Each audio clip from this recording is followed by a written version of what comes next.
Hello everyone, welcome back. In this video, we'll cover arrays in JavaScript. So this is a very important topic in data structures, and array is used a lot in the programming practices. So we should know what exactly is an array and how to work with them. For those who are new to my channel, please subscribe my channel and hit the bell icon for more updates. So what exactly is an array? Arrays are list-like object whose prototype has methods to perform traversal and mutation operation. We will see this in the upcoming videos, like what exactly traversal and mutation means. As of now, just to understand, array by default supports a lot of functions within that array object, which helps us to perform a lot of operations for mutation as well as traversal. What does that mean? You can perform traversal, or means going from one object or one element to another element using this particular functions. And also the length and type of elements in the array are not fixed in case of JavaScript array. What does that mean? The length of an JavaScript array keeps on changing. You can add an element in an array, you can delete an element in an array. Depending on that, the length keeps on increasing and decreasing. And also the type of elements in the array are not fixed. So you can have n number of elements in the array, that is, you can have string, you can have integer, you can have array as well. Now talking about how exactly array works. So if you see the first column over here in this diagram, that is the value. So you can see there are n number of values, that is around 9 values that is added in this particular array. And when you keep on adding any element in the array, the index is assigned to the particular element. So for instance, if you see, when you add 7 over here, this 0 index is assigned to the 7. And if you add another element in this array and another element that is, or another index that is +1 of the previous index is added. So 11 is assigned to 1 index over here, and it keeps on going like this. So in this way, you can see the index is always starting from 0 and it is ending at length -1, which means if you have 9 elements in this particular array, the length or the last index of this particular array will be length -1, which is 9 - 1, that is 8. So this is one thing that we need to consider, or we should know about an array, that is values and index. Also, this index helps us in getting the values from an array, because if you want to, let's say, get an value out of this particular array, let's say I want to get a 98 value or the 98 element of this particular array. In that case, we can simply use this index and we can get the value out of this array. So this index helps us a lot in doing many operations or performing any operation in an array object. So how exactly we can declare an object of an array?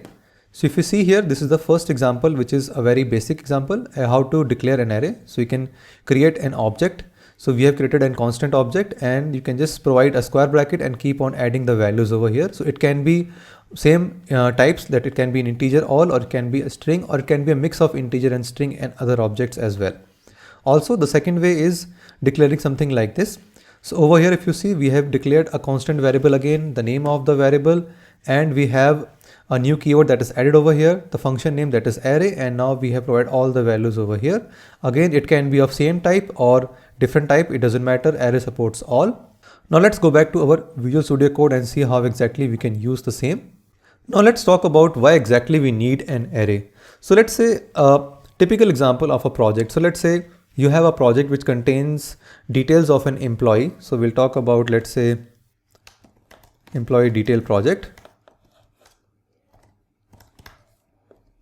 So in this project, let's say I have 10 employees and you want to do some operation with this 10 employee details. So let's say we have name of 10 employees and you want to do it. So previously, with the previous discussion that we have in a previous video, we have always used constant variables or let kind of variables to save the value in a particular variable. So that we'll try to do it now. So we'll say, let's say, constant employee name 1, and we'll, let's say, give the name as, let's say, Gagan.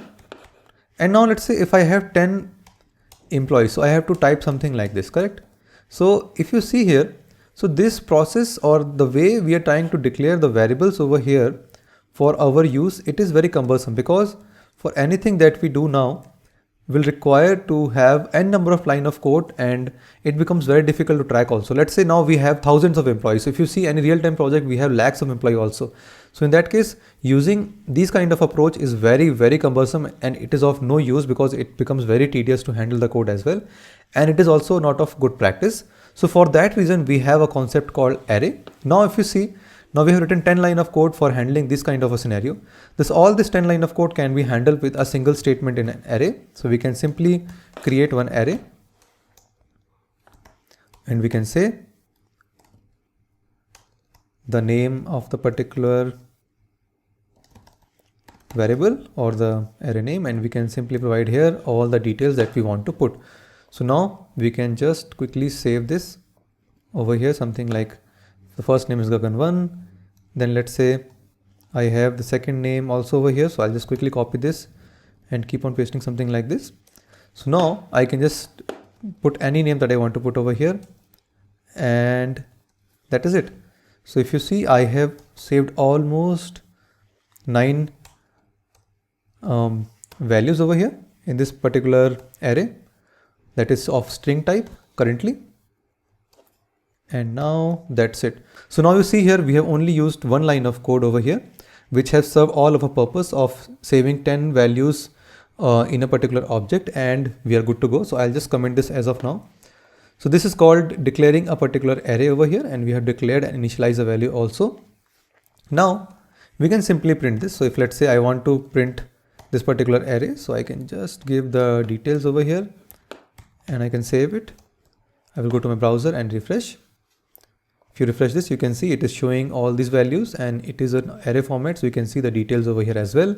And it says the length is of 9, which means 9 elements are there starting with index 0 till index 8. So this is how you can print a particular array as well. Now, as I shown you previously in my video that you can use index also to get the values. So let's say if I want to display employee name at 5th index. So I will say something like this. I will save it.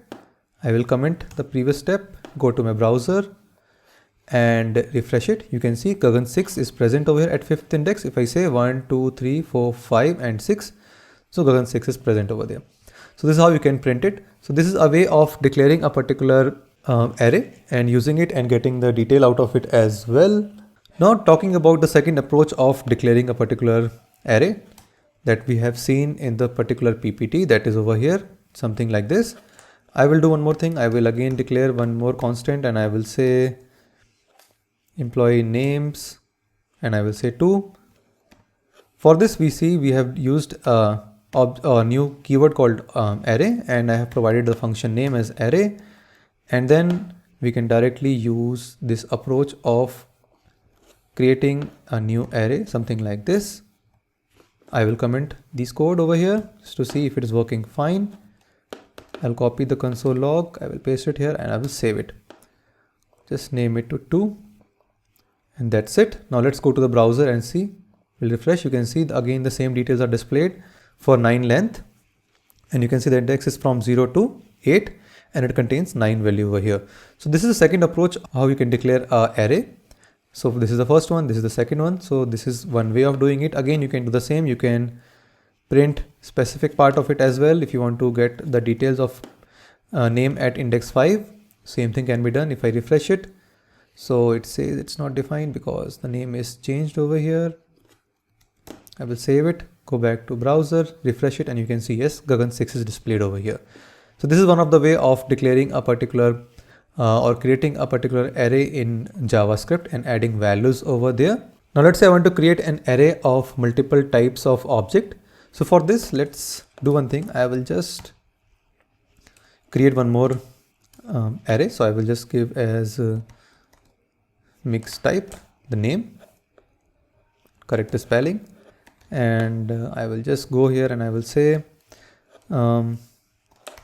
string value, that is the first entry over here.